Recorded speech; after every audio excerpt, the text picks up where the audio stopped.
This is a horror movie. Fantastic. And you know where I think it starts? I think it starts with the young cast. And we're going to talk about them in a minute.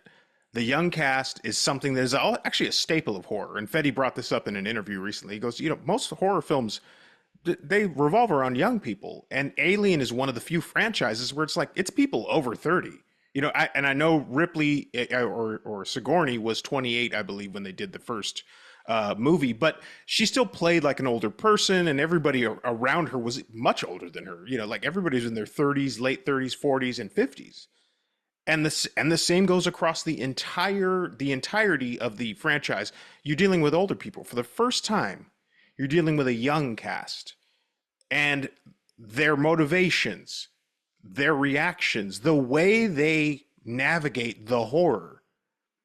It's a horror movie. That's what I think that was cool about it. The first time I watched it, I was soaking it all in, and I couldn't even like feel the horror. I didn't know what I was doing. There was so much like stimulation going at me that I wasn't quite grabbing it, which I'm glad I saw it a second time.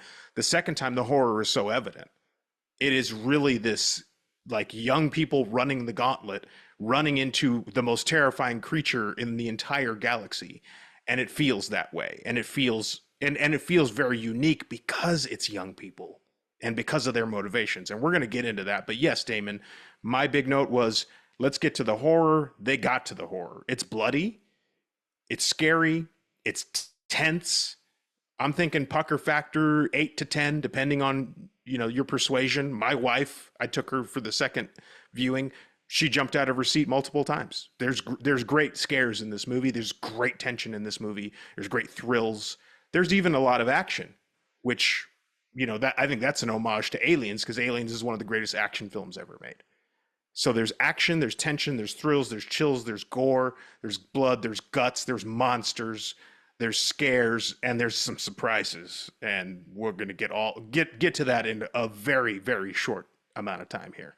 And I can't believe I'm going to use the word you didn't. What I loved, I think, most about this film was there was a foreboding sense of dread throughout this Yes. entire film because especially Oh, from the start. weirdly on a second viewing I picked up on it even more because I knew it was coming and I was like, oh, this is gonna suck. I know it's gonna suck, and man, this is rough. And so weirdly a second viewing I kind of got the dread even more, weirdly, even though I love Yeah, it. it took I me a enjoyed second it. viewing. Yeah, so yeah, soaked in dread, horror, all of that.